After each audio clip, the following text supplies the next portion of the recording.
passer au logement, puisqu'on nous taxe de n'avoir créé aucun logement sur la ville de Saint-Omer. Je rappelle que quand on est arrivé en 2008, nous n'avions aucun dossier sur la table.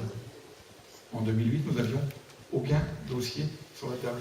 Ceux qui m'entourent, qui faisaient partie de l'équipe de 2008, peuvent le dire, nous n'avions aucun dossier en cours. Si bien qu'on a abaissé l'endettement de la ville de Saint-Omer de 2 millions d'euros en une seule année, parce qu'on n'avait pas de dossier, tout simplement.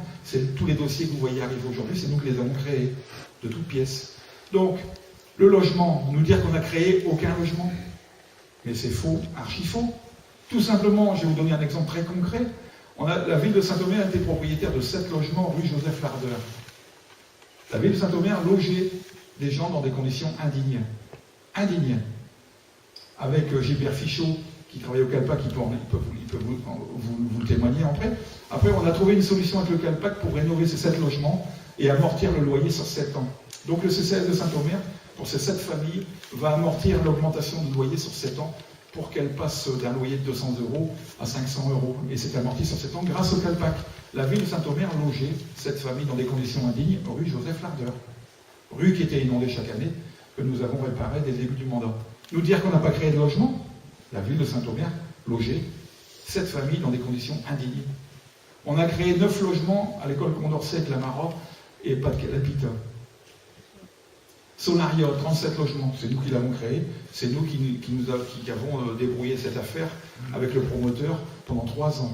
Et le dossier, là, étant en passe d'être terminé, il reste 3 logements à vendre. Si ça intéresse quelqu'un, qui vont sortir d'ici le mois de juin. Puis alors, ce qui est extraordinaire, vous vous souvenez pas de la friche de l'ancienne clinique? C'était une friche. C'était une friche. Qui est-ce qui a débrouillé le dossier? C'est nous en arrivant. C'est nous en arrivant, on a trouvé un accord avec un promoteur privé, avec Pas-de-Calapita, avec le bas de la rue Saint-Bertin. Parce que la clinique, c'était pas seulement que la friche qui est devant le commissariat, c'est tout le pâté de maison qui est à l'arrière, en bas de la rue Saint-Bertin. C'est nous qui avons trouvé une solution avec le promoteur pour débrouiller cette friche-là. C'est quand même extraordinaire d'avoir une mémoire sélective comme celle-là. Et puis maintenant, la friche GDF. La friche GDF, abandonnée depuis 98. Ça fait 3 ans qu'on y travaille. 3 ans qu'on y travaille pour trouver une solution. Alors évidemment, on a mis autour de la table, on a mis la DREAL, on a mis l'ABF, on a mis tous les services de l'État, on a mis l'agence d'urbanisme, on a mis le département, on a mis la région, on a mis tous nos partenaires autour de la table pour trouver une solution pour cette friche GDF polluée et abandonnée depuis 98. Et nous, on a mis 3 ans parce que c'est difficile, c'est un dossier difficile, c'est un dossier complexe, il y a de l'archéologie, il y a de la pollution.